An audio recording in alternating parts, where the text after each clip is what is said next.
오늘 꽃을 받으신 분들이 있는데 이거 무슨 연휴죠? 성년의 날 언제입니까? 내일이 성년의 날입니다. 오늘 20세 된 20살 된 친구들에게 한번 축하해. 축하해. 좀 쳐다보고 앞에 보고 박수 치지 말고 쳐다보고 좀. 한 분 안 계시네. 네, 아무튼 네 그렇습니다. 오늘 비가 오는데 나오신 여러분들 모두 환영하고 축복합니다. 네, 오늘도 예배를 위해서 함께 기도하고 네, 오늘 주실 말씀과 오늘 나에게 주실 은혜를 생각하면서 기대하면서 기도하도록 하겠습니다. 기도하겠습니다.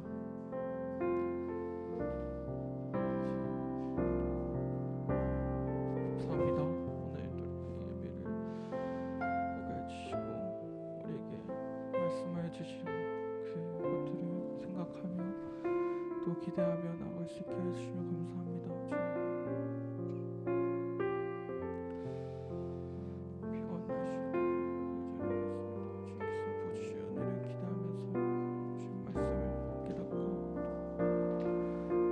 체험할 수 있도록 주님께서 함께 해주셔서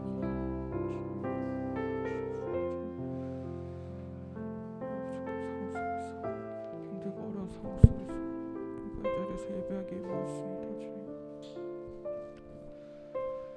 함께 해주셔서 주님 인도해 주시오. 주님께서 함께 해주셔서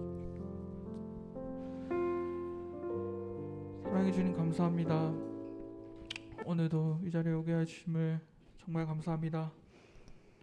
오늘 우리가 이 자리에서 하나님께 예배하고 또 찬양하고 하나님의 말씀을 들을 때 우리가 기대하는 마음으로 들을 수 있도록 도와주시고 또 그 들은 말씀을 내가 잘 꼭꼭 씹어 삼켜서 세상에 나가서 전하고 그렇게 살아갈 수 있도록 주님께서 함께 해주시옵소서. 함께 하실 주님을 찬양하고 예배합니다. 감사합니다. 예수님의 이름으로 기도드렸습니다.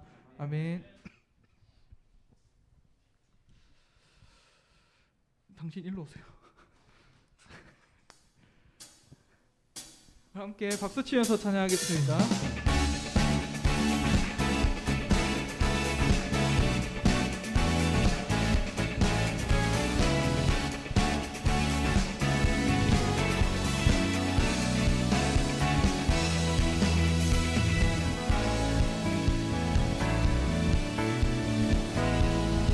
하늘 위에 주님밖에 하늘 위에 주님밖에 내가 사모할 자 이 세상에 없네.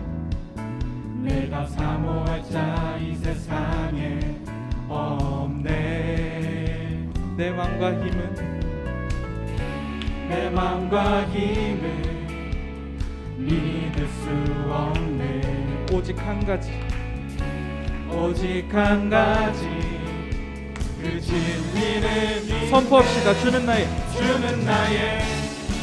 힘이요 주는 나의 힘이요 주는 나의 힘이요 영원히 주를 의지하리. 주는 나의 힘이요 주는 나의 힘이요 주는 나의 힘이요 주는 나의 힘이요 영원히 주를 의지하리.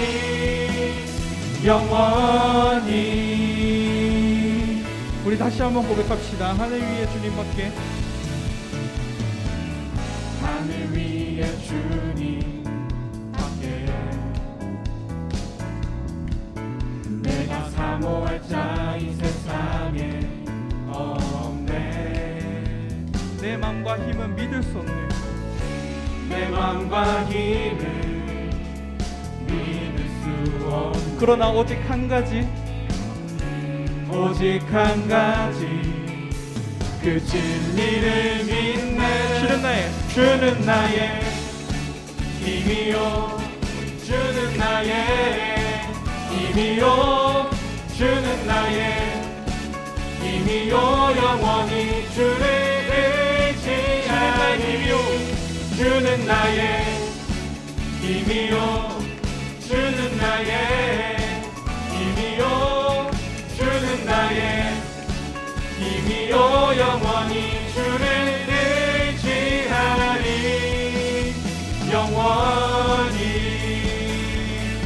마음으로 고백할까요? 내 마음과 힘은 믿을 수 없네. 내 마음과 힘을 믿을 수 없네. 우리가 믿어야 할 것이 있습니다. 오직 한 가지 그 진리를 목소리 높여 주는 날.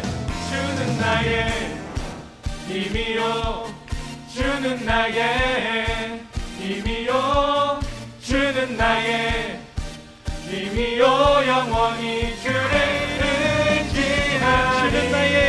주는 나의 힘이요 주는 나의 힘이요 주는 나의 힘이요 영원히 주를 의지하리. 주는 나의 힘이요 주는 나의 힘이요 주는 나의 힘이요 주는 나의 힘이요 영원히 주를 의지하리. 영원히. 아멘. 주님이 나의 힘 되심을 믿으며 주님께 감사와 영광의 박수 올려드리기 원합니다. 주님 나의 힘이 되십니다.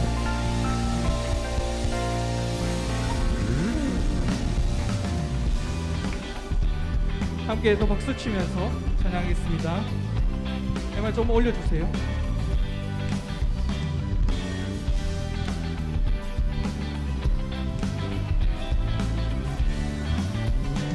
내가 매일 기쁘게 내가 매일 기쁘게 순례의 길 행함을 주의 팔이 나를 안보하니요. 내가 주의 큰 복을 받는 참된 비결은 주의 영이 함께함이라. 성령이 계시네. 성령이 계시네. 할렐루야 함께 하시네.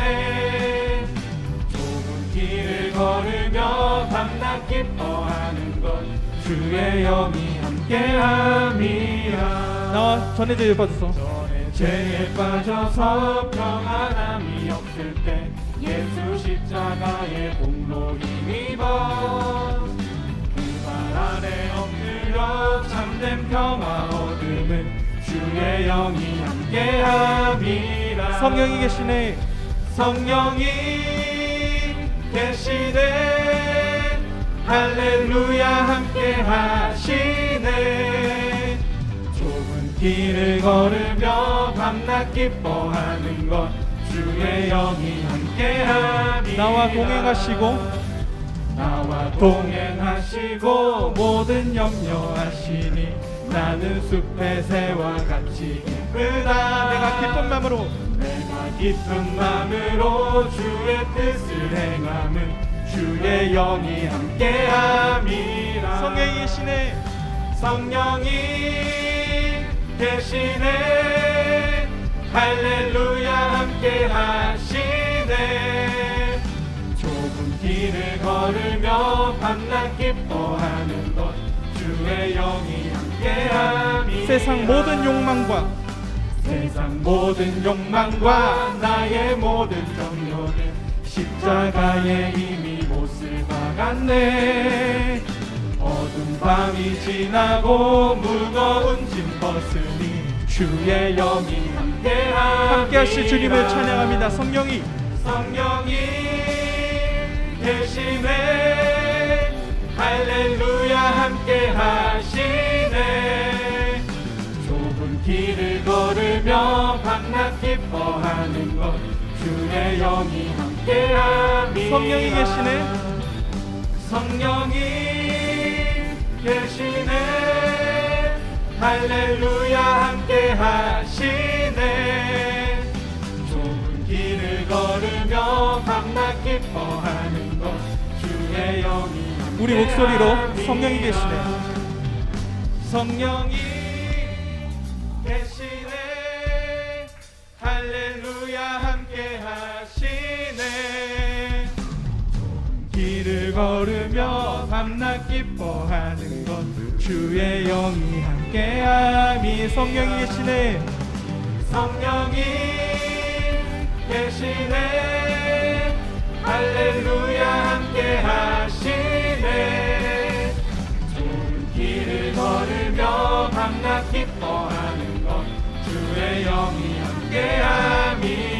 마지막으로 성령이 계시네. 성령이 계시네. 할렐루야 함께 하시네.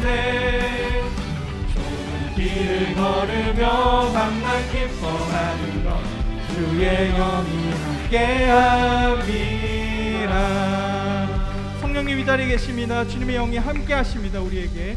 아멘.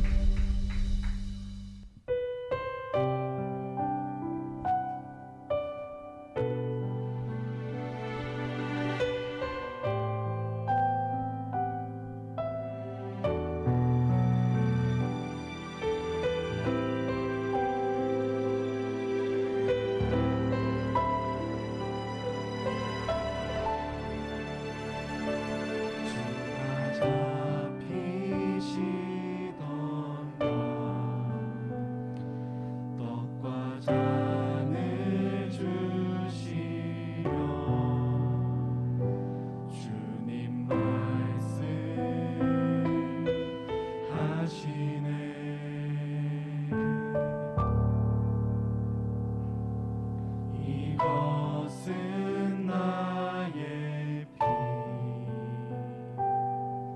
또 나의 몸이니 먹고 나를 기억하라. 주를 기억합니다.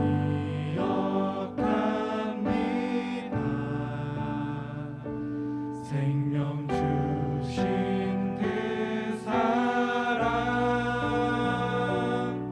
사랑으로 하나 되어 주와 함께 살리라. 주를 기억합니다. 다시 오실 나의 주, 소망으로 진실하게 주와 함께 살리라. 영원히.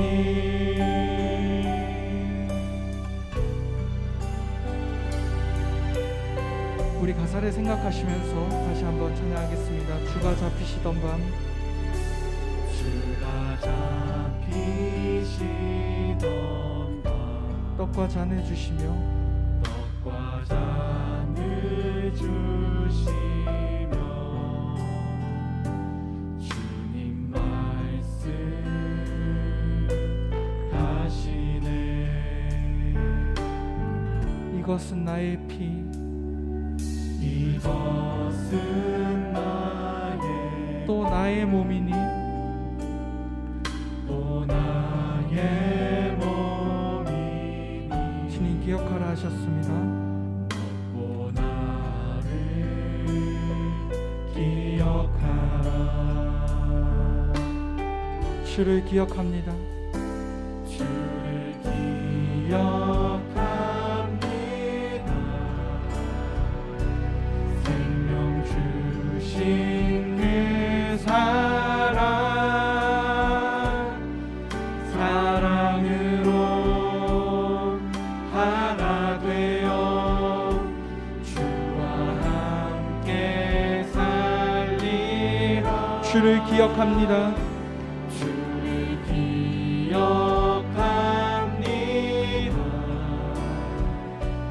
다시 오실 나의 주,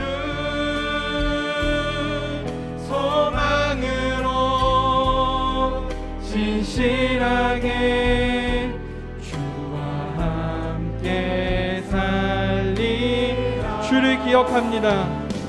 주를 기억합니다.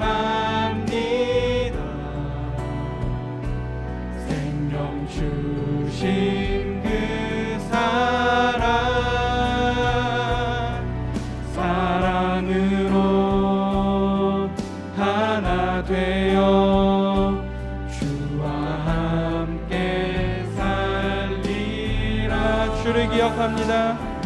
주를 기억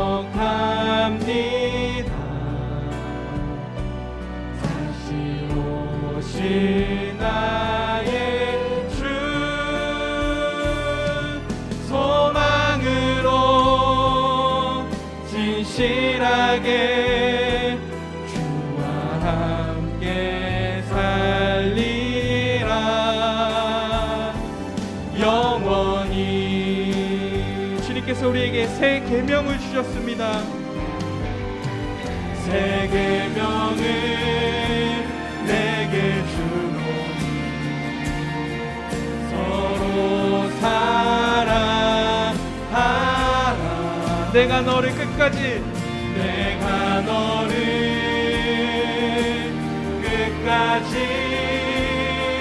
사랑한 것 같이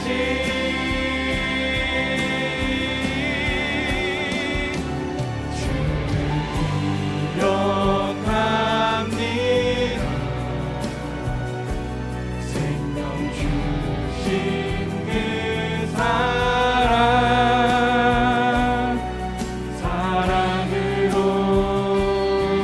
하나 되어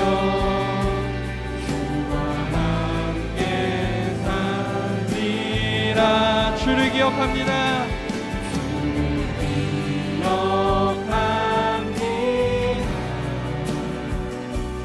다시 오신 나의 주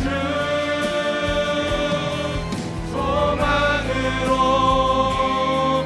진실하게 주와 함께 우리 모두 주님을 다시 한번 기억하기 원합니다. 주를 기억합니다.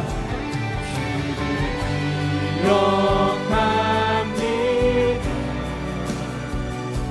생명 주신 그 사랑으로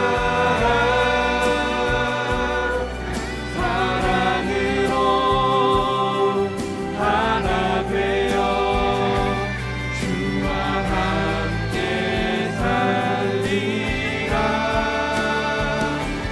주를 기억합니다.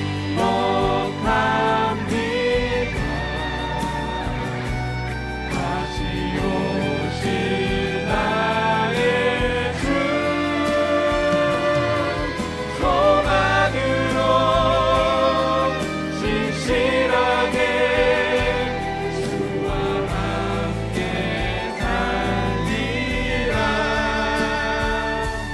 영원히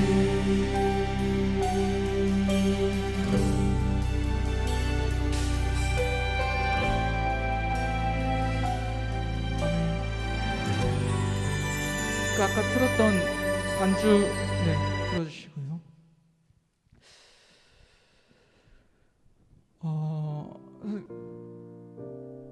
우리가 주님을 기억하기 원합니다.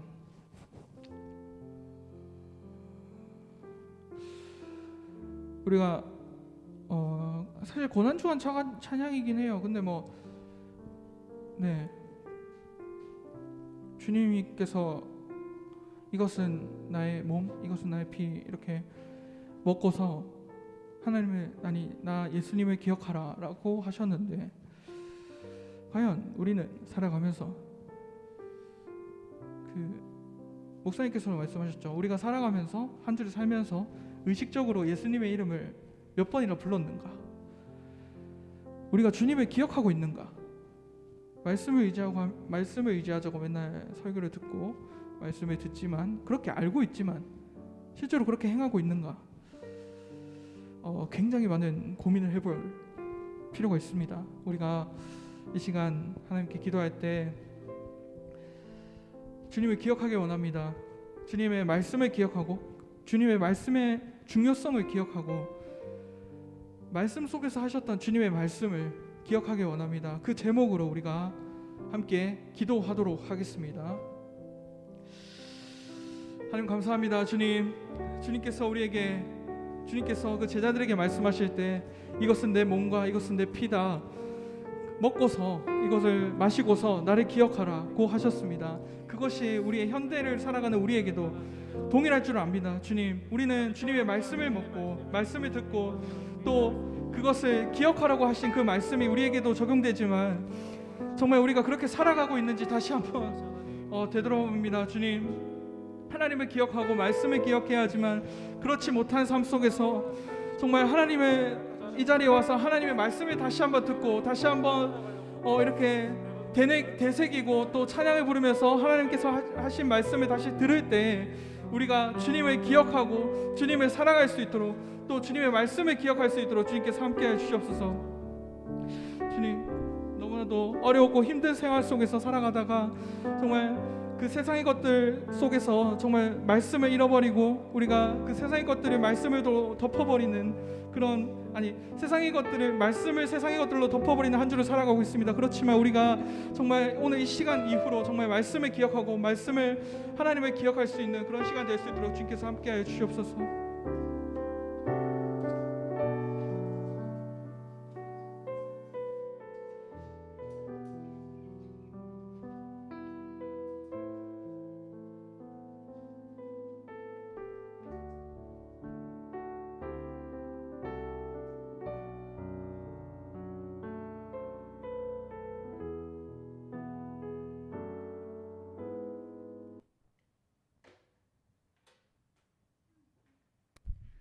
기도하겠습니다.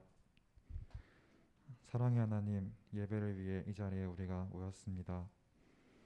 지난 주간 살았던 삶과 우리의 생각들은 하나님 앞에 서기에 너무나 부끄럽고 부족하지만 그럼에도 하나님을 피하지 않고 이 자리로 이끌어 주심에 감사합니다.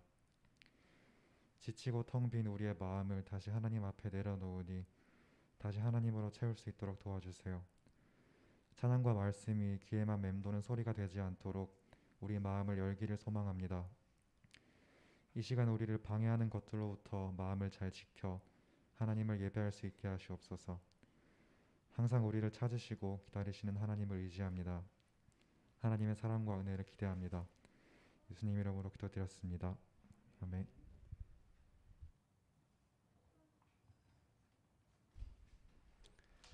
할렐루야. 반갑습니다. 한 주간 잘 살았나요? 예, 좋습니다. 자, 오늘 말씀 볼까요? 오늘 보실 말씀은 로마서 7장 1절에서 13절까지 말씀. 로마서 7장 1절에서 13절까지 말씀. 다 찾았죠?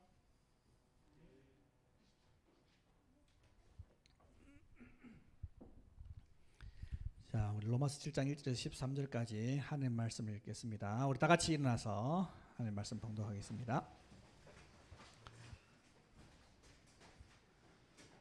광태 형제, 요거 소리 좀 미들 좀 올려주세요. 소리가 너무 가볍다.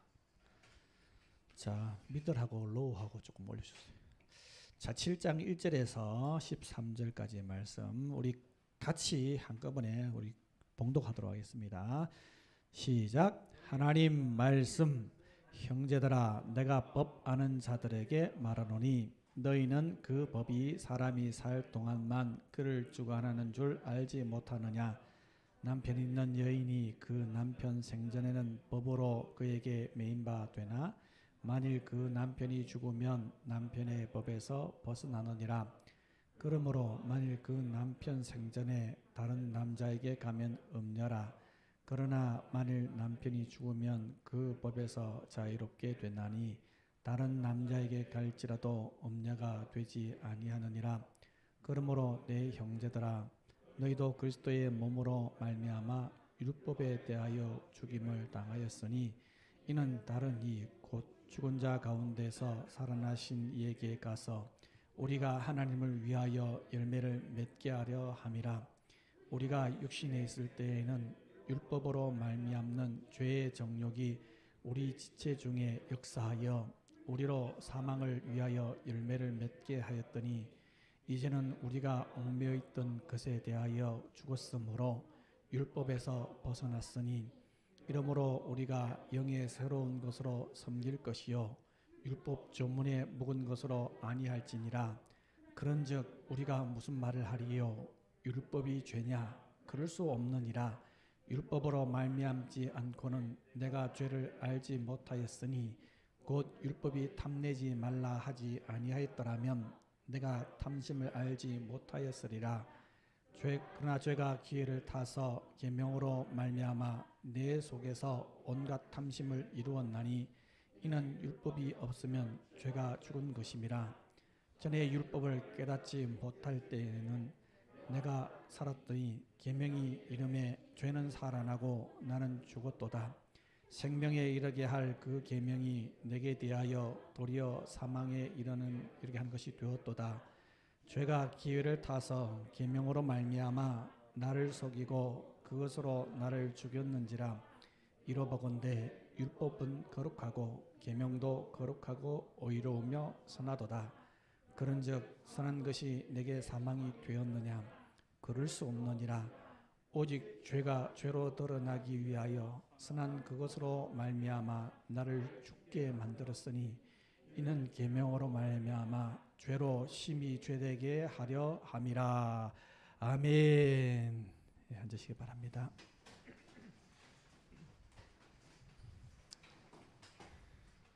말씀으로 back to the. 예, 좋습니다. 예. 지난주에는 제가 여러분들에게 성경의 역할 가운데 우리의 죄를 드러내는 것에 대해서 말씀을 드렸습니다. 사람한테 하나님께 주신 선물 중에 아주 귀한 것이 있는데 그것이 뭐라고 그랬어요? 양심, 그죠? 하나님께서 양심이란 걸 주셨는데, 근데 문제는 뭐예요? 이 양심이 인간이 타락하고 난 다음에 완전히 왜곡되고 오염되어서 어떤 데 노출됐느냐에 따라서 이것이 변형이 된다, 그런 말씀을 드렸어요. 그래서 양심이 변형되어 곡해되어 있는 그런 곳에 들어가게 되면 잘못된 일을 저지를지라도 거기에 대해서 아무런 죄책감을 느끼지 못한다 하는 것을 말씀드렸습니다. 가령 예를 들어서 이런 교회가 있다고 칩시다. 그 교회는 모든 구성원들이 다 이혼을 한 구성원이다.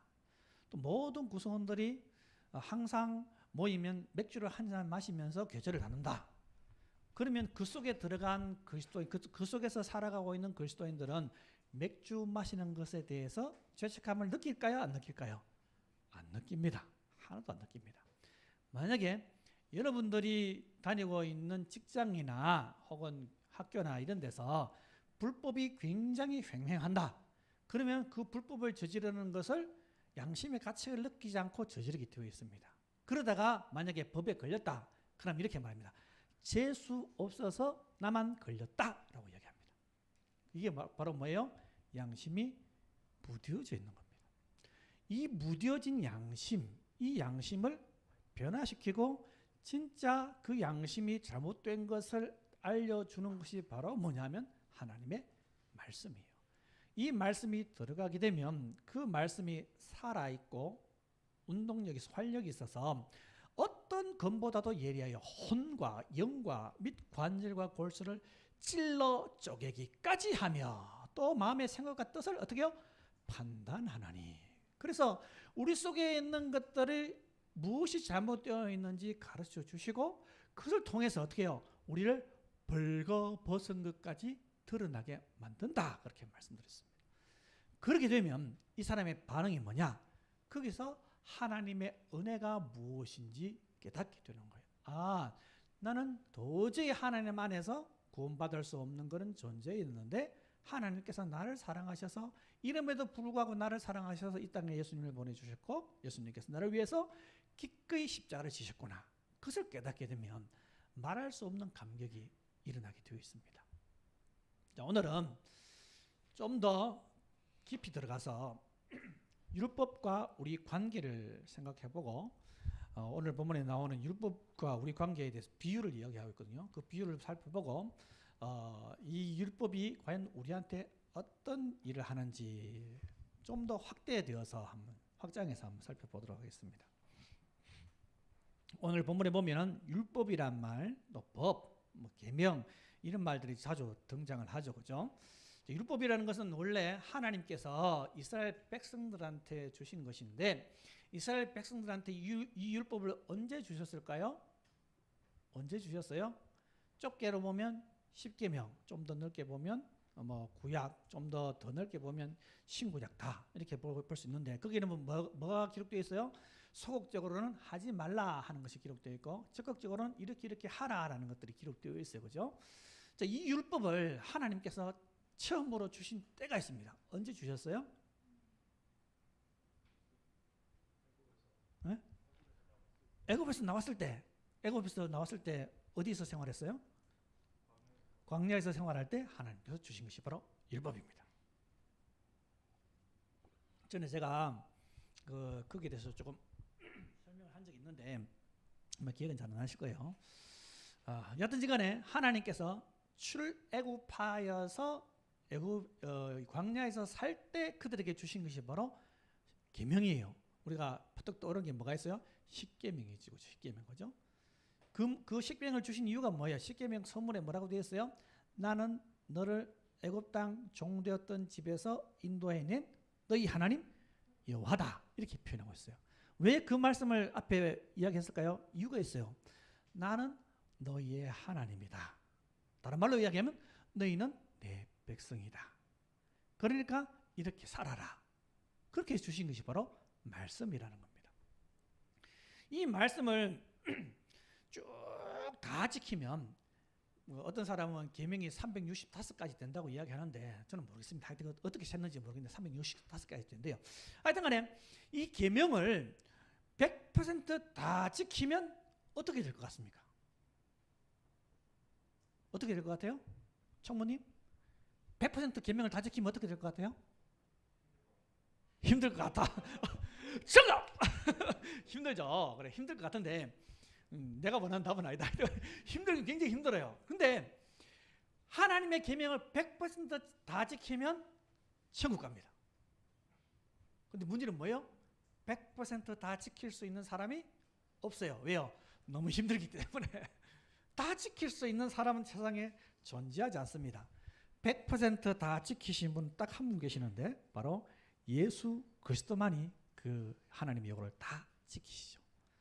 그 외에 예수님 아닌 다른 사람들은 모두가 다 하나님의 율법을 100% 지킬 수 있는 사람이 없습니다.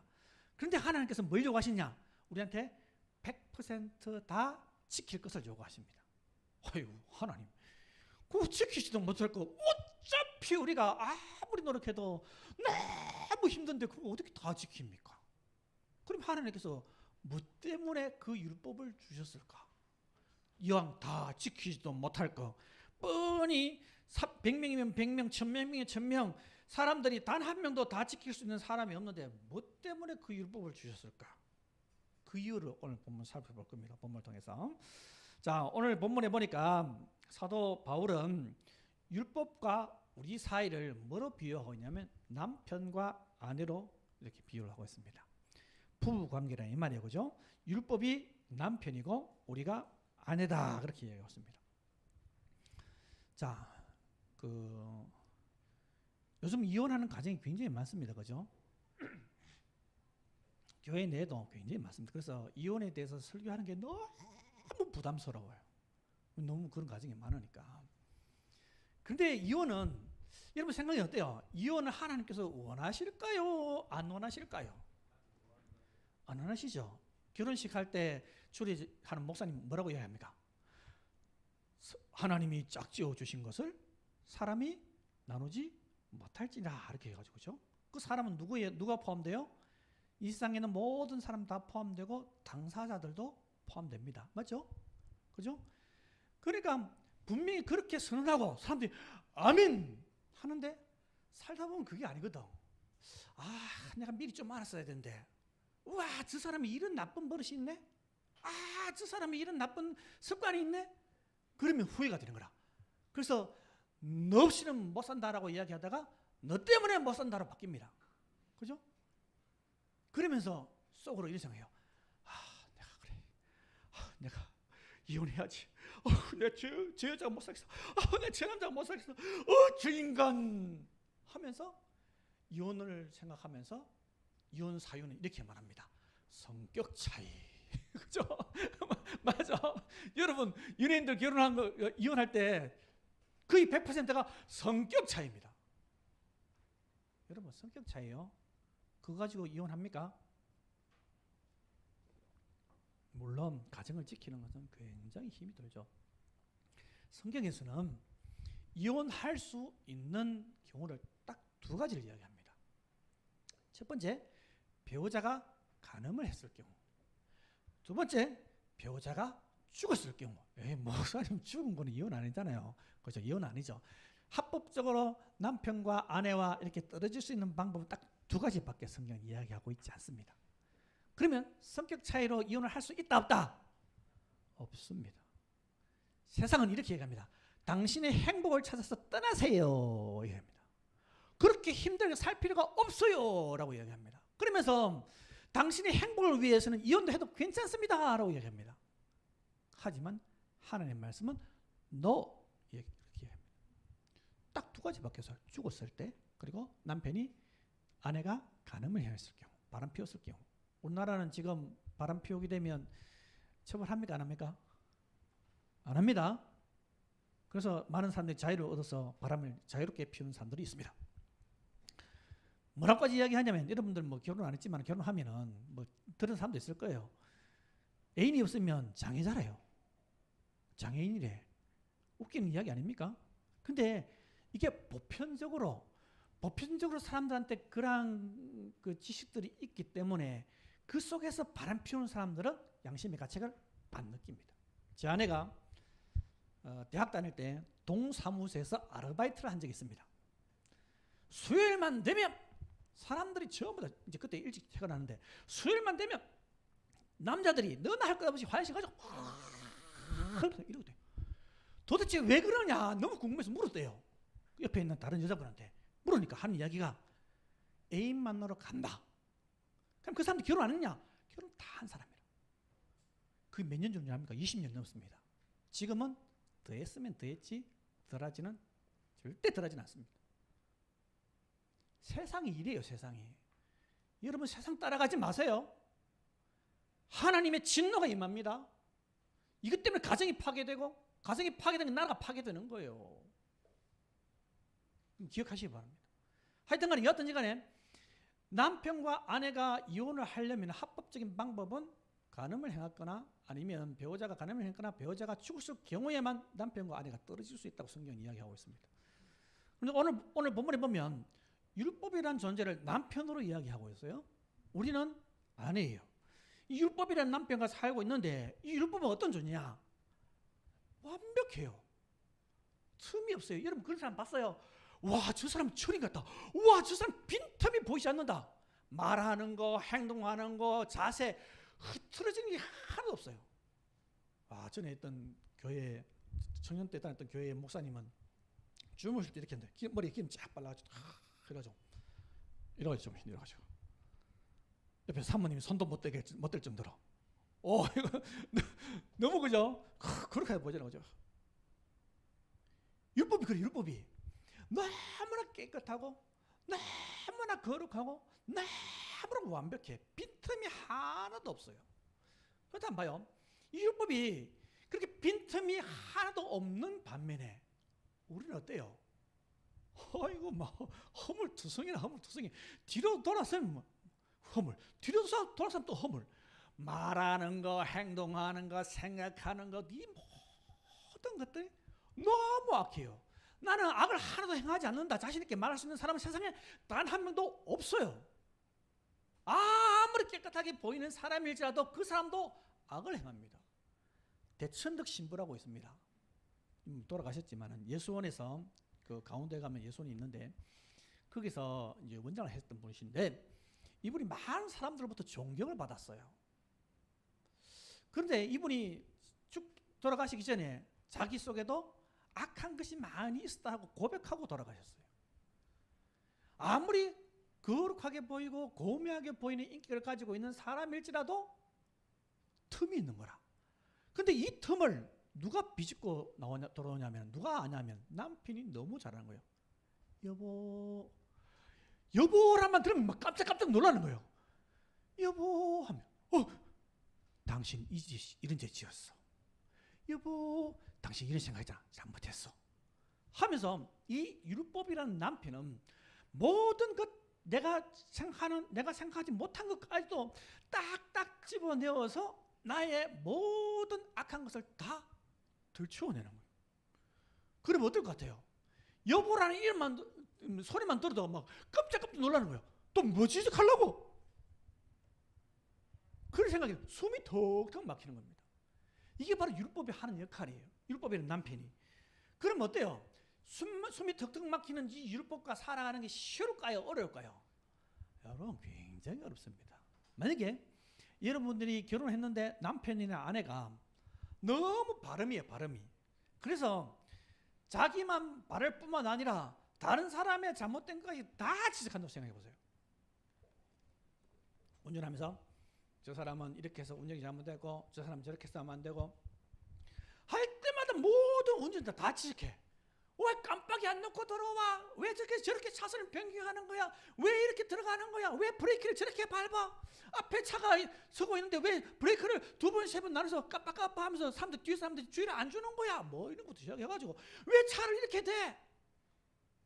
여보 당신은 왜 그릇을 이렇게 엎어놨어? 이렇게 해놔야지 하면서 막 각도 잡아가고 막 그러면 막 사람 미칩니다. 그죠? 여러분 군대 가면 군대 갔다 온 사람들 요즘 그렇게 하는지 모르겠는데 관무람 이런 거 그죠? 각 잡아가지고 다 정리하잖아. 그죠? 요즘 그래 합니까?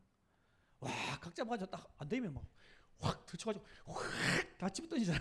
다시 해! 뭐 그죠? 옷 걸어놓은 것도 각이 딱 잡혔어야 돼. 여보 이거 이렇게 하면 어떡해? 순서는 이렇게 해야지. 미치는 거죠. 책을 꽂는데 1, 2, 3, 4 이렇게 시리즈 있는 책을 근데 2가 막 그 중간에 가 있다. 이렇게 하면 안 되지. 꼽아가지고 빼가지고 다시 2번에 자리 넣고 머리카락 하나 떨어지는 것만 봐도 슉슉슉슉 다 죽고 청소를 여보 하는 거야 안 하는 거야 하면서 이렇게 말한다면 살 수 있겠습니까? 못 삽니다. 그래서 어떤 마음이 생겨요? 내가 너무 숨이 턱턱 막힌다. 이런 남자하고 이제 더 이상 못 살겠다. 이 생각이 들겠죠. 그러면 이 율법이라는 이 완벽한 이 남편하고 살아가기가 너무 힘들어서 이혼을 하고 싶어. 근데 문제는 뭐예요? 이혼하고 싶은데 이 이혼할 수 있는 방법이 뭐라고 했어요? 첫 번째, 배우자가 간음을 행한다. 자, 배우자, 율법이 간음을 행할 수 있을까 없을까? 아니요. 이 율법은 너무나 완벽하기 때문에 완전하기 때문에 오늘 본문에 쭉 읽어보면 뭐라고 되어 있냐면 율법은 선하다. 계명도 온전하다 하는 그런 걸 계속해서 이야기하고 있어요. 이 율법은 완전하기 때문에 바람 피울 일이 없어. 하나님께서 이 율법을 만드셨잖아요. 그죠? 완벽하게 만드셨기 때문에 이 율법은 흠이 하나도 없어요. 그리고 앞으로도 이 율법이 나쁜 짓을 할 수 있는 게 가능성이 0%예요. 그러면 두 번째 방법 뭐밖에 없어요. 이제는 자 간음을 율법이 안 행하니까 뭐 하면 돼요? 율법이 죽으면 돼. 그죠? 죽으면 내가 자유로울 수 있으니까 오늘 본문에 보면 그래 되죠. 그죠? 남편 그 7장 1절 같은 경우에는 그 법이 사람이 살 동안만 그를 주관한 줄 알지 못하느냐라고 이야기하고 2절 같은 경우에도 남편인 여인이 그 남편이 생전에는 법으로 그에게 매인바 되나 만일 그 남편이 어떻게 하면 죽으면 남편의 법에서 벗어나느니라. 그래서 율법이 죽으면 돼. 율법이 죽으면 돼. 죽을 때가 기다려. 죽을 때가 아이고 내가 늙어 죽어. 왜요? 율법은 어떻게 됐어요? 예수님께서 하시는 말씀이 뭐라고 말씀하십니까? 천지가 없어지기 전에는 율법의 1.1획도 떨어지지 않고 이 하신 말씀이 나중에 끝까지 다 이룬다라고 이야기하고 있습니다. 그럼 봐요. 누가 먼저 죽는단 말이에요? 내가 먼저 죽어요? 율법이 먼저 죽어요? 내가 먼저 죽어요. 왜? 천지가 없어지기 전에 율법은 계속 있다고 이야기하니까 내가 먼저 죽게 돼 있어. 그럼 이것도 방법이 아니라 그러면 도대체 이 율법이라는 이 남편하고 헤어질 수 있는 방법이 뭐냐? 아주 합법적이면서 은혜롭게 이 남편과 헤어질 수 있는 방법이 있어요. 그 방법이 뭐냐면 바로 율법이 죽지 못하니까 그럼 내가 간음을 하면 되잖아. 그렇죠? 간음을 하면 돼. 오 간음. 근데 있잖아요. 간음을 한데 이 율법이라는 남편은 그래도 우리를 안 놓아줍니다. 죄를 지었으니까 야 너 떨어져 나가 이제. 이렇게 안 한다 이 말이에요. 계속해서 죄에 대해서 지적합니다. 그래서 자꾸 쌓는 거예요. 이렇게 죄를 죄 계속해서 죄를 쌓고 나를 절대 놓아주지 않습니다. 그러면 방법이 딱 한 가지밖에 없어요. 뭐밖에 안 남았어요? 내가 죽는 거예요. 그러면 목사님 자살하라는 말입니까? 아니요. 자살하면 안 되죠. 그죠? 3절 앞부분에 보니까 이런 말씀이 있어요. 그러므로 만일 그 남편이 생전에 그 남편이 살아있는 때에 다른 남자에게 가면 없녀라 라고 했습니다. 내가 음행을 저질렀다고 해서 갈 수도 없고 음행을 저지르게 되면 그건 죄이기 때문에 그것도 그렇게 할 수도 없어요. 그러면 내가 죽어야 되는데 그럼 죽는 방법은 뭐냐? 그 방법에 대해서 오늘 본문의 4절에서 이야기하고 있습니다. 우리 4절 말씀 같이 읽겠습니다. 그러므로 내 형제들아 너희도 그리스도의 몸으로 말미암아 율법에 대하여 죽임을 당하였으니 이는 다른 이 곧 죽은 자 가운데에서 살아나신 이에게 가서 우리가 하나님을 위하여 열매를 맺게 하려 함이라. 아멘. 뭐라고 됐어요? 그러므로 내 형제들 너희도 뭐라고 했어요? 그리스도의 몸으로 말미암아 어떻게 해요? 율법에 대하여 죽임을 당하였으니. 이 말이 뭐예요? 율법이 내 남편인데 내가 죽었단 말이에요. 율법이 내 남편이지만 난 율법에 대하여 죽은 사람이에요. 그러면 죽으면 끝나잖아요. 그죠? 아무 소용이 없잖아. 근데 이 죽음은 그런 죽음이 아니에요.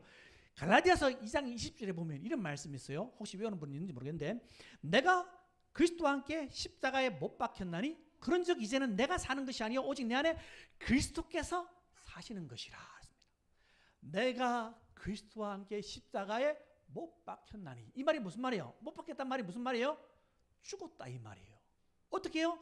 예수님께서 십자가에 달려 돌아가실 때 나도 죽었다 이 말이에요. 그래서 더 이상 내가 죽었기 때문에 율법이라는 남편이 나에 대해서 내 죄에 대해서 지적을 못한다 이 말이에요. 그러면 도대체 하나님께서 율법 주는 이유가 뭐예요? 율법은 내 남편도 아닌데 왜 하나님께서 율법을 주셔가지고 나를 이렇게 힘들게 만들다가 이렇게 예수님 믿게 만들었냐? 이유가 있어요. 그 이유에 대해서 뭐라고 이야기하고 있냐면은 율법은 뭘 하냐면은 우리 속에 있는 죄를 들추어내는 일을 한다고 했어요. 그죠? 자, 죄를 들추어내는 그 일을 갖다가 갈라디아서에서는 뭐라고 이야기하고 있냐면은 이전 성경에서는 몽학 선생이 되었다 이렇게 했습니다. 몽학 선생. 가정교사거든, 가정교사. 이 몽학 선생이라는 게 뭐냐 하면은 이제 그 진짜가 나타날 때까지 다시 말한다면 아이를 맡아서 이제 집에 가정교사를 키우는데 이 아이가 자라서 성년이 될 때까지만 자기의 일을 감당하는 사람이에요. 그러니까 진짜 부모님이 아니죠. 진짜 선생이 아니에요. 그럼 진짜 선생과 진짜 부모님 뭐냐? 예수 그리스도께서 우리의 진짜 선생이 되십니다. 그래서 이 몽학 선생이 이 율법이 뭐 하냐면은 결국에는 이 아이로 하여금 하나님을 제대로 믿을 수 있도록 다리 역할을 감당하는 게 바로 몽학 선생이에요. 그렇다면 보세요. 이 율법이라는 것이 어떻게 그런 다리 역할을 감당하냐면은 이 율법이라는 것이 우리 속에 들어와서 우리 속에 있는 죄를 깨닫게 해주는 거예요. 근데 이 죄가 단순하게 한 개 이런 걸 깨닫게 만들어주는 게 아니라고 분명히 지난번에 제가 말씀드렸습니다. 하나님 제가 이런 죄 잘못했습니다. 이런 죄 지었습니다. 이런 죄 지었습니다. 용서해 주십시오. 이렇게 기도 안 한다고 했어요. 하나님께서 내 속에 있는 것들을 조명해 주시고 말씀이 내 속에서 움직이기 시작하면 어떻게 하냐면 단순하게 죄를 드러내는 것이 아니라 죄로 하여금 심히 죄되게 만든다고 오늘 본문에서 이야기하고 있습니다. 한번 볼래요? 자, 13절 말씀 한번 봅시다. 13절 말씀 같이 읽겠습니다. 그런즉 선한 것이 내게 사망이 되었느냐? 그럴 수 없느니라. 오직 죄가 죄로 드러나기 위하여 선한 그것으로 말미암아 나를 죽게 만들었으니 이는 계명으로 말미암아 죄로 심히 죄되게 하려 함이라. 아멘. 뭐라고요? 죄로 하여금 심히 죄되게 만든다라고 이야기했습니다. 그러면서 한번 보세요. 앞부분에 뭐라고 이야기하고 있냐면 13절에 보니까 그런즉 선한 그것이 내게 사망이 되었느냐라고 하면서 그럴 수 없다라고 했습니다. 자, 율법이라는 것은 계명이라는 것은 선합니다. 깨끗합니다. 의롭습니다. 이 사도 바울은 어떤 사람이냐면은 베냐민 지파 중에서도 아주 엘리트 중에 엘리트였던 사람. 그 당시에 가장 유명한 랍비가 있었는데 그 랍비의 지도를 받았던 사람이 바로 이 사도 바울이에요. 그러면 굉장히 똑똑한 사람입니다. 그죠? 근데 이 똑똑한 사람이 자기 자신에 대해서 어떻게 생각했냐면 이렇게 생각했습니다. 나는 율법의 의로는 흠이 없는 자다. 그 말이 무슨 말이에요? 하나님이 율법을 지키기 위해서 몸부림을 치며 살았다 이 말이에요. 거짓말 하려고 정말 노력했고 11조 안 떼어먹으려고 정말 노력했어요. 그래 철저하게 계산했다 이 말이에요. 내가 주의 안식일을 범하지 않기 위해서 몇 발짝 이상 가지 않고 내가 몇 그램 이상 들지 않고 그런 걸 철저하게 지켰다 이 말이에요. 그래서 자기가 봐도 야 나는 철저한 사람이다. 나는 정말로 제대로 하나님의 율법을 지키고 살아가는 사람이다 하는 그런 자부심이 있는 사람이야. 그래서 자기는 어렵다는 생각을 가지고 있었어요. 근데 뭐예요? 뭐라고 이야기합니까? 자기 속에 이 계명이 들어와서 자 한번 볼까요? 8절 말씀. 자, 그러나 시작. 그러나 죄가 기회를 타서 계명으로 말미암아 내 속에서 온갖 탐심을 이루었나니 이는 율법이 없으면 죄가 죽은 구절까지 전에 율법을 깨닫지 못했을 때에는 내가 살았더니 계명이 이름에 죄는 살아나고 나는 죽었도다. 아멘. 자 이렇게 여겼어요. 죄가 기회를 타서 계명으로 말미암아 나를 죄인으로 만드는데 자기가 전에는 어떻게 했다고요? 살았다는 말이 뭐예요? 자기는 의롭게 살아가고 있는 거예요. 그래 나는 깨끗해. 나는 의로워. 나는 누구한테 대면하더라도 나는 꿀리는 것이 전혀 없어. 하나님 앞에서 나는 의로운 사람이야 하는 그걸 가지고 있는 거예요. 근데 뭐예요? 생명에 이르게 할 계명 하나님 말씀은 100% 지키면 살 수 있다고 했어. 그죠? 100% 지키면 다 살 수 있는 이 생명에 이르게 할 이 계명이 내 속에 들어오니까 죄가 살아났어. 죄가 살아났다는 말은 뭐예요? 내 속에 있는 죄가 나는 죄가 없다고 생각했는데 말씀이 내 속에 들어오니까 내가 죄인이네? 그럼 뭐예요? 나는 원래 살았다고 생각했는데 난 죽게 됐어. 왜요? 죄의 삭은 사망이거든요. 그래서 생명에 이르게 할 계명이 내 속에 이르러서 나는 옛날에 살았다고 생각했는데 이제 산 것이 아니라 내 속에 있는 죄가 도리어 더 살아나는 거라. 그래서 내가 뭐가 되는 거예요? 죄인이 되는 거예요. 그래서 죄인이 되어서 이제는 어떻게 되는 거예요? 죽게 되는 겁니다. 좀 복잡하죠, 그죠?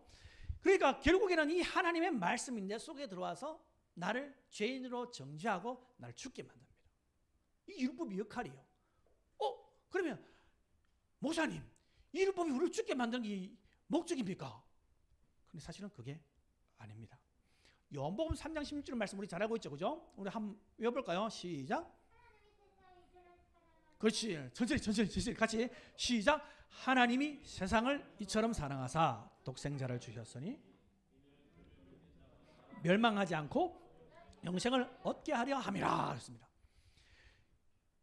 멸망하지 않고 영생을 얻게 하는 것이 목적이에요. 예수님을 하나님께서 이 땅에 보내주신 목적을 바로 그렇게 이야기하고 있습니다. 멸망하지 않고 영생을 얻게 하는 것. 근데 17절 말씀에 뭐라고 되냐면 이렇게 됐어요. 17절 말씀에 하나님이 그 아들을 세상에 보내신 것은 세상을 심판하려 하심이 아니요 그로 말미암아 세상이 구원을 받게 하려 하심이라라고 이야기했습니다. 다시 한번 읽어볼게요. 하나님이 그 아들을 세상에 보내신 것은 세상을 뭐 하기 위한 것이 아니다. 심판하기 위한 것이 아니다. 그러면서 하는 말이 그로 말미암아 세상이 구원을 받게 하기 위해서다라고 이야기합니다. 멸망시키는 게 목적이 아니에요. 예수님께서 이 땅에 오셨는데 사람들이 예수님을 싫어했어요, 좋아했어요? 물론 좋아하는 사람도 있었지만 많은 사람들이 예수님을 싫어했습니다. 왜요? 예수님께서 세상에 오셔서 세상을 악하다고 증거했거든요. 근데 악하다고 증거했다는 것은 너희들 다 죄인이야 이렇게 말씀하신 것이 아니고 그분은 세상에 뭐로 오셨어요? 빛으로 오셨어요. 빛의 역할이 뭐예요? 어둠을 밝히는 거예요. 예수님께서 가시는 곳마다 어둠 속에 있는 어둠한테 빛을 비추니까 어둠 속에서 있던 그런 더럽고 추악한 죄악들이 다 드러나는 거예요. 근데 그렇게 드러나는 이유가 뭐냐? 그래, 네 드러났네. 네 죄인이네. 그러니까 너는 죽어야 마땅해. 이게 목적이 아니라 이 말이에요. 그 심판이잖아요. 그죠? 그 심판이 목적이 아니에요. 그럼 뭐가 목적이라고요? 멸망받지 않고 구원받는 게 목적이에요. 그 다음에 보세요. 이 역할을 성경이 하나님의 말씀이 동일하게 하는데 이 말씀이 내 속에 들어와서 이 말씀이 너무나 깨끗하고 너무나 의롭고 너무나 정결하기 때문에 이 말씀을 보기만 보면 내 속에 있는 더럽고 추악한 다 드러난 거예요. 근데 이 드러나는 이게 그냥 이렇게 보면 뭐 더럽네 이게 아니라 내 속에 얼마나 더럽고 추악한 건지 다 드러나는 거예요. 보기에는 그럴싸하게 우리가 보이잖아요. 그죠? 다 그럴싸하게 보여요. 근데 하나님께서 말씀을 통해서 내 속에 있는 걸 다 떨쳐내면 우리 견딜 수가 없습니다. 오라 나는 곤고한 자로다. 사도 바울이 저 뒤에 가가지고 그렇게 얘기해요. 오라 나는 곤고한 자로다. 이 사망의 몸에서 누가 나를 건져내랴. 그런데 이 사람이 마지막에 죽을 날이 얼마 남지 않았을 그때는 뭐라고 얘기하냐니까 나는 죄인 중에 괴수다라고 이야기해요. 도대체 이 보는 눈이 어디서 나왔는가? 바로 하나님 말씀에서 나오는 겁니다. 하나님은 말씀이 내 속에서 살아서 움직이기 시작하면 그 말씀이 내 속에 있는 모든 걸 다 조명해줘요. 내 저 영 깊숙하게 있는 것까지도 다 들춰내는 거라. 그래서 우리 속에 있는 더럽고 추악한 것을 다 드러내어서 말할 수 없이 더럽고 추악한 존재는 나보다 더 악한 존재는 세상에 존재하지 않으면 알게 해줘요. 여러분 그런 생각이 들죠. 가끔은 아이고 막 그걸 딱 보면서 내 정도면 저 그걸 있네. 내 정도면 와 잘생겼는데 턱선도 좋고 눈도 좋고 그렇게 생각되죠. 문규 형제 잘생겼어, 그지? 그걸 보면 막 혼자 반해 막 진짜 내가 봐도 잘생겼다. 그렇게 생각될 수 있어요. 근데 하나님 말씀이 우리 속에 들어와서 해지기 시작하면 나보다 더 악한 존재는 존재하지 않습니다. 사람이 이렇게 얘기해요. 당신은 참 나쁜 사람이군요. 근데 난 내 자신을 알아. 그럼 이렇게 말해요. 나는 사실 당신이 알고 있고 생각하는 것보다 더 나쁜 사람입니다. 그렇게 말할 수밖에 없는 존재가 바로 우리라 이 말이에요. 그렇게 되면 있잖아요. 내가 정말로 이 세상에 그 어떠한 사람들보다 TV에서 사람들한테 손가락질 받으면서 저 사람 죽일 사람이다, 죽일 사람이다, 저 사람 사형에 쳐야 된다, 사형에 쳐야 된다 그런 사람이 있을지라도 내가 얼마나 악한 존재인지 아는 사람은 그 사람보다도 내가 더 악하다는 걸 알아요. 그래서 그 사람이 향해서 손가락조차도 할 수 없어요. 그렇게 되면 어떻게 되는 줄 알아요? 왜 나를 사랑하시지? 세상에서 나보다 더 악한 사람이 없고 내가 세상에서 제일 악한 사람인데 왜 나를 하나님께서 사랑하시지? 그래서 하나님 사랑이 이해가 되지 않는 겁니다. 사도 바울 보세요. 사도 바울 죄인 중에 괴수다라고 이야기했는데 그럼 그 사람이 뭐 요즘을 한다면 뭐 술 마시고 담배 피고 뭐 클럽에 가서 춤추고 음란하게 살고 그렇기 때문에 그렇게 죄인 중에 괴수라고 이야기했을 것 같습니까? 아니에요. 근데 왜 그 사람은 자기를 보고 그렇게 이야기해요? 자기가 죄인 중에 괴수래. 세상에 뭐 잘못한 게 뭐가 있는데 우리보다 훨씬 더 어이롭게 살아가고 있는 것 같은데. 근데 그 사람 자기 자신을 향해서 그렇게 이야기했어요. 그 이유는 바로 하나님의 말씀이 그 속에서 살아 움직이기 때문에 그래요.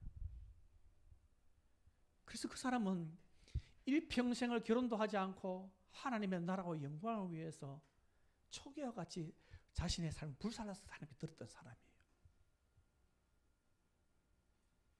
난 여러분들이 진짜 하나님 사랑 깨달아 알았으면 좋겠어요. 그냥 부모님이 교회에 다니기 때문에 혹은 내가 옛날부터 교회에 다니기 때문에 다니는 것이 아니라 하나님께서 나를 얼마나 사랑하셔서 이 땅에 예수 그리스도를 보내주셨고 내가 어떠한 존재인데도 불구하고 하나님께서 나를 사랑하시는 것을 깨닫고 하나님께서 베풀어 주신 그 사랑에 반응하여서 하나님께 예배하고 하나님께 찬양하고 내 삶을 하나님께 살아드릴 수 있는 그런 사람이 되었으면 좋겠어요. 여러분이 이 세상에 여러분 왜 태어났어요? 이유가 뭐예요? 학점 좀 더 잘 받기 위해서 태어났어요? 좋은 데 취직하기 위해서 태어났습니까? 아니면 좋은 사람 배우자 만나가지고 아름다운 가정을 서 아들 딸 낳고 알콩달콩 행복하게 살기 위해서 태어났습니까? 아니에요. 그게 목적이 아니에요. 하나님께서 이 땅에 우리를 보내신 목적은 그게 아니란 말이에요. 제대로 된 삶의 목적을 발견하기 위해서는 우리가 어떤 존재인지 제대로 알아야 됩니다. 제대로 알기 위해서는 여러분 하나님 말씀 여러분 속에 들어가야 돼요. 그럴 때 하나님께서 얼마나 나를 사랑하시는지 정말로 내가 얼마나 더럽고 추악한 존재인지 여러분 반드시 알게 됩니다. 만물보다도 부패한 것이 사람의 마음이라고 했습니다.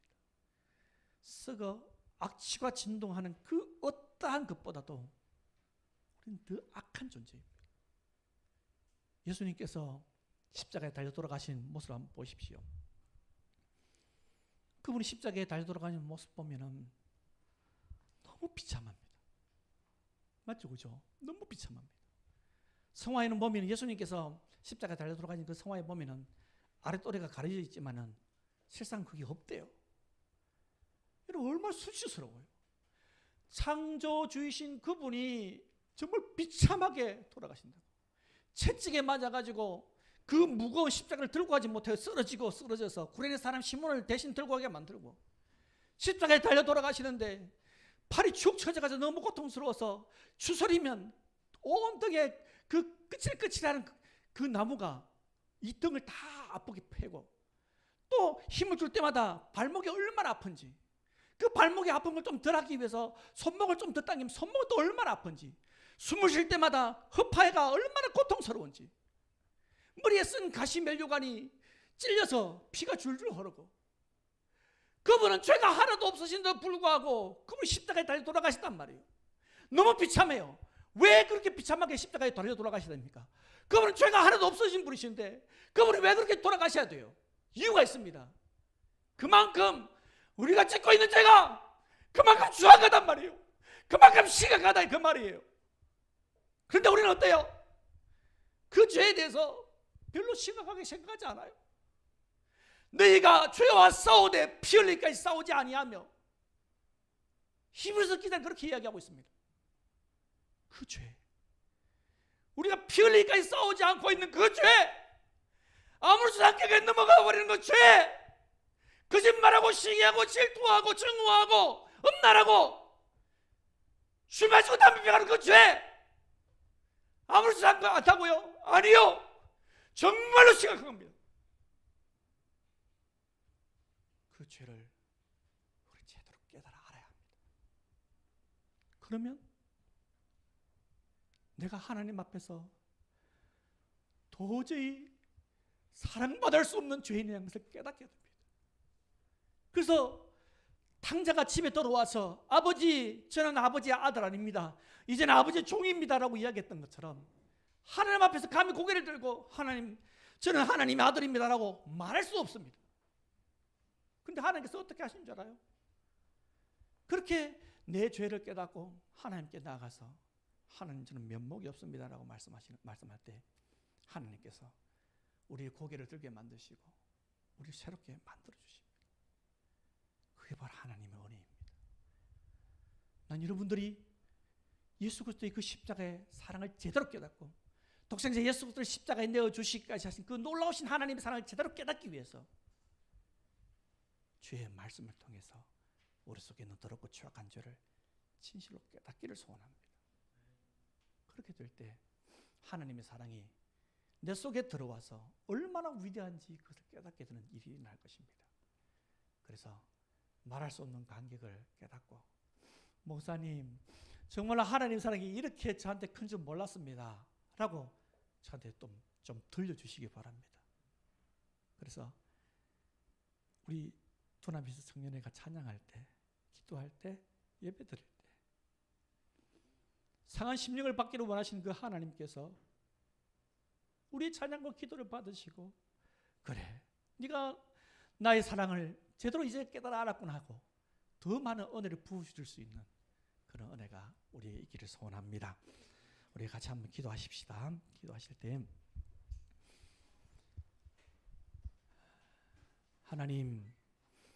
하나님의 말씀을 통해서 우리 속에 있는 죄를 제대로 깨달아 알 수 있도록 도와주십시오 라고 그렇게 기도했으면 좋겠습니다.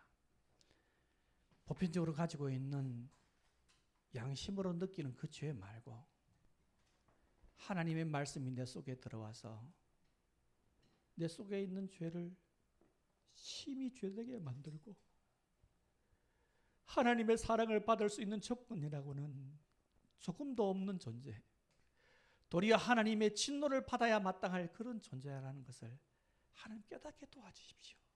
그래서 하나님의 사랑 없이는, 하나님의 은혜 없이는 살 수 없다고 고백할 수 있는 그런 저희들이 될 수 있게 도와주십시오. 그래서 이제는 죄에 얽매여서 죄의 종을 살아가는 것이 아니라 하나님의 사랑에 얽매여서 죄를 위해서 십자가에 달려 돌아가신 주를 위해서 살 수 있는 지혜를 되게 도와주시옵소서.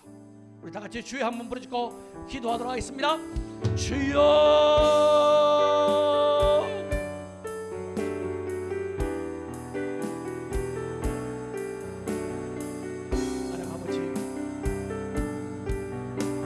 쌓는 것이 더 있나요? 주시는 하나님의 사랑이 얼마나 그 사랑의 제대로 받아갈 수 있는 하나님 아버지, 거룩하신 하나님 아버지,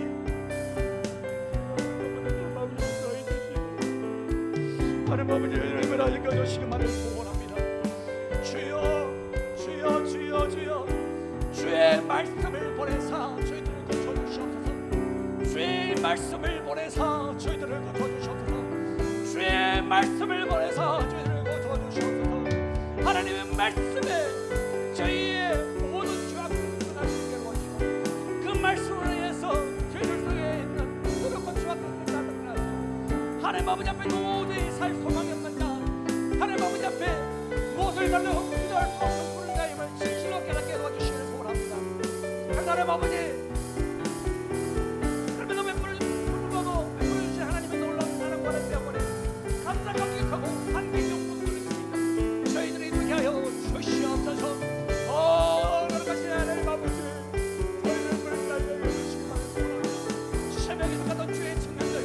하나님 아버지 이 젊음인데 하나님 아버지 너는 이름을 밝히는 것이 아니라 하나님 아버지 앞에 이 젊음을 불살라드릴 때에는 하나님의 위대한 사람들이 만나 오시도록 하나님 인도하여 주시옵소서. 주여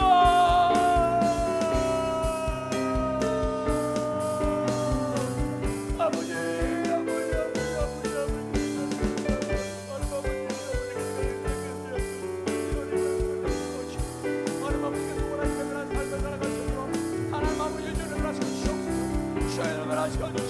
하나님의 사랑이 얼마나 그 사랑의 위대한지 깨달을 수 있도록 도와주시기 바랍니다. 주여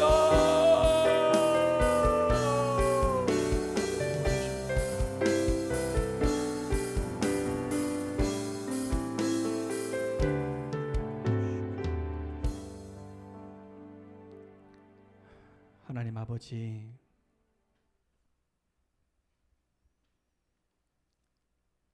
저희들 속에 있는 죄를 제대로 깨닫는 자가 되게 도와주시옵소서. 보편적인 양심으로 깨닫는 죄가 아니라 하나님의 말씀이 저희들 속에 들어와서 그 말씀 때문에 얼마나 더럽고 추악한 존재인지 깨닫게 도와주시고 하나님의 사랑과 은혜가 없이는 그리스도의 십자가의 은혜가 없이는 도저히 살 소망이 없는 존재임을 깨닫게 하여 주옵소서.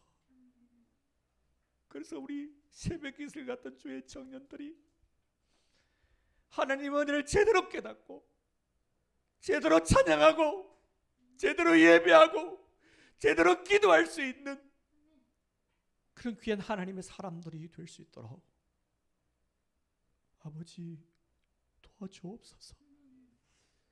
우리 청년들을 유혹하고 넘어뜨리는 것이 세상에 너무 많습니다. 음란하고 방탕하게 만들고 술 취하게 만드는 것들이 저희들을 유혹합니다.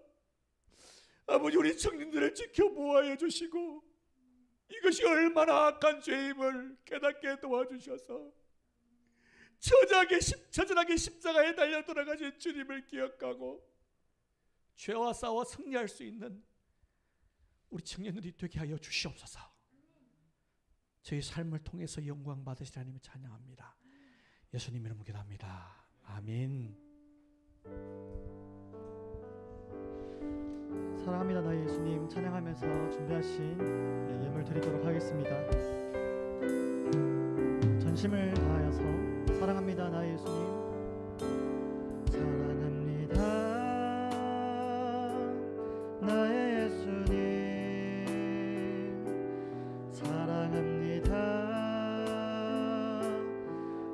그만이요. 사랑합니다 나의 예수님, 사랑합니다 그것뿐이에요. 사랑한다 아들아, 사랑한다 아들아, 내가 너를 잘 아노라. 사랑한다 내 딸아,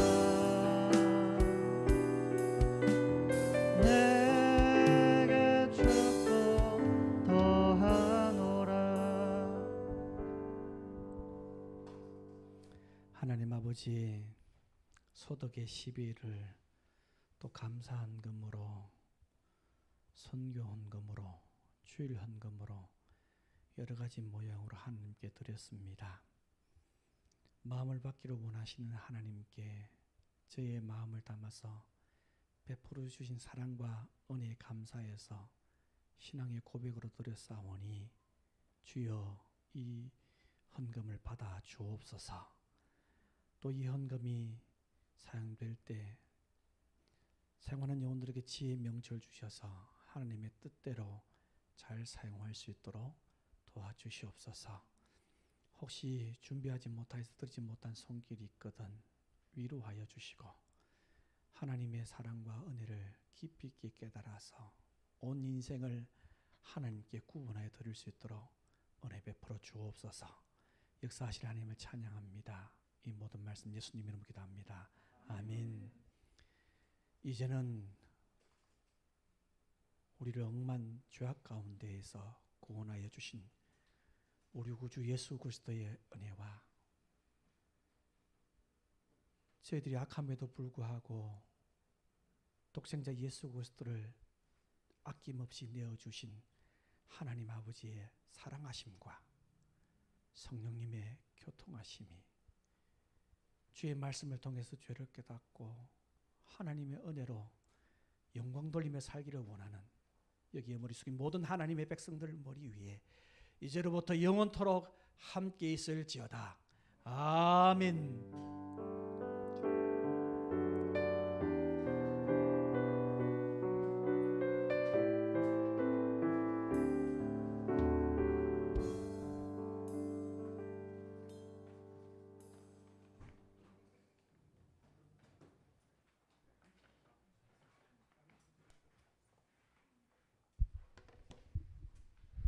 네, 오늘도 이 자리에 오신 여러분 너무 환영합니다. 네, 광고하겠습니다. 오늘 네, 특별한 건 없습니다. 네. 없어요. 네. 그리고 저희 지난주에 광고해서 진행 중인 그 봄나들이 그 결과는 다 확인하셨나요? 다들 좀 알고 팀도 알고 아직 모르는 데도 있어요. 빨리 알아야 될 텐데 기다리는 사람도 많더라고요. 그래서 저희도 최대한 빨리 다 알려드릴 테니까 다들 좋은 시간, 즐거운 시간 계획하셔서 보내기를 바라겠습니다. 네, 그리고 저희 설문조사를 하나 지금 바로 할 게 있는데요. 하반기에 목장이 개편될 수 있거든요. 그래서 그때 목장 인원도 같이 바뀌는 거에 대해서 어떻게 생각하는지 우리 설문조사를 여러분들의 생각을 한번 듣고 싶어서 네, 폼을 만들었으니까 지금 바로 제가 저희 교회 단톡방에 올릴 테니까요. 네, 지금 바로 설문조사 해주시면 네, 되겠습니다. 올렸습니다. 네, 이거는 네, 한 얼마 안 걸리니까 1분 안에 빨리 한번 진행해 볼까요?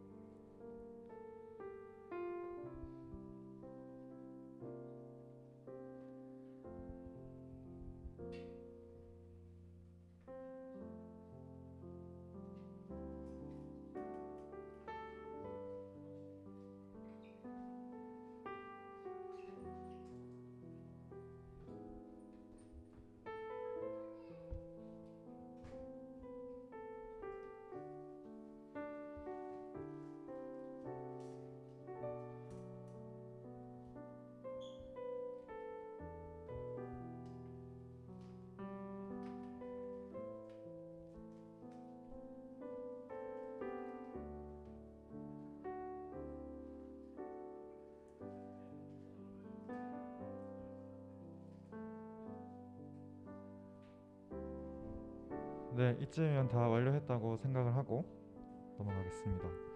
네, 그리고 네, 어제가 저희 스승의 날이었죠. 그렇죠?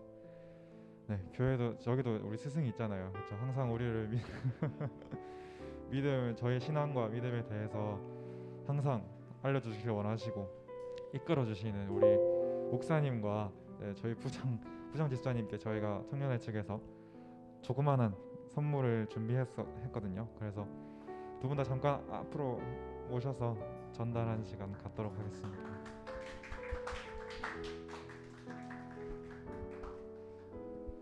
네, 양쪽으로. 네, 저희가 참 저희 청년회도 참 여러모로 많이 부족하기도 하고 그리고 또 여러모로 노력하고 있기도 한데 저희 청년회에 대해서 뭐 아들 딸은 아니지만 그래도 한 절반 정도는 아들 딸이다 생각하고 어떤 말씀 한 마디씩 해주시면 감사하겠습니다. 목사님 할 때 아들 딸이라 아들 치고 조금 나이가 많아 보이는 분도 계시는데 언제나 그냥 마음은 항상 그렇게 생각하고 있습니다. 제가 부장을 잠시 하면서 느끼는 건 제가 우리 청년회에 대해서 뭐 가르치고 뭐 이렇게 이끌고 하기보다는 반대로 제가 우리 청년회 부장을 하면서 너무나 많은 걸 배우고 있습니다. 어찌 보면 참 감사하고 한편으로는 저희 부족함을 많이 느낍니다. 올 한 해 많이 남지는 않았지만 이제 올 한 해 남아 있는 동안 열심히 최선을 다해서 우리 청년회랑 저랑 목사님이랑 같이 믿음으로 성장할 수 있는 우리 두나미스 청년회가 되도록 노력하겠습니다. 감사합니다.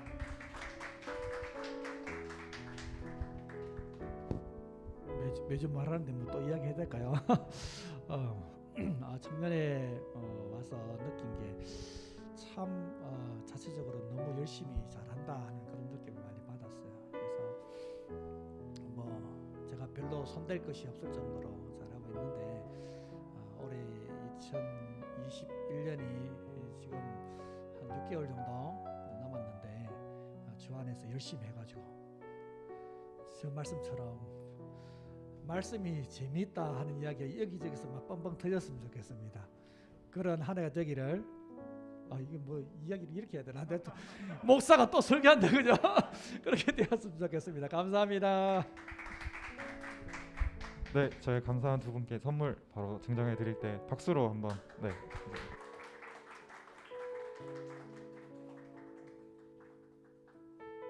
네, 들어가 주시면 됩니다. 네네네. 케이크 네 그런 거 저희 코로나 여기 가지고 그런 거 없습니다. 죄송합니다. 네 여기서 네 조촐하게 마치겠고요. 케이크는 코로나 끝나면 하는 걸로 언제 끝날지 모르겠지만 네 그렇게 하도록 하겠습니다. 네 이제 목장 모임 해주시면 됩니다. 네.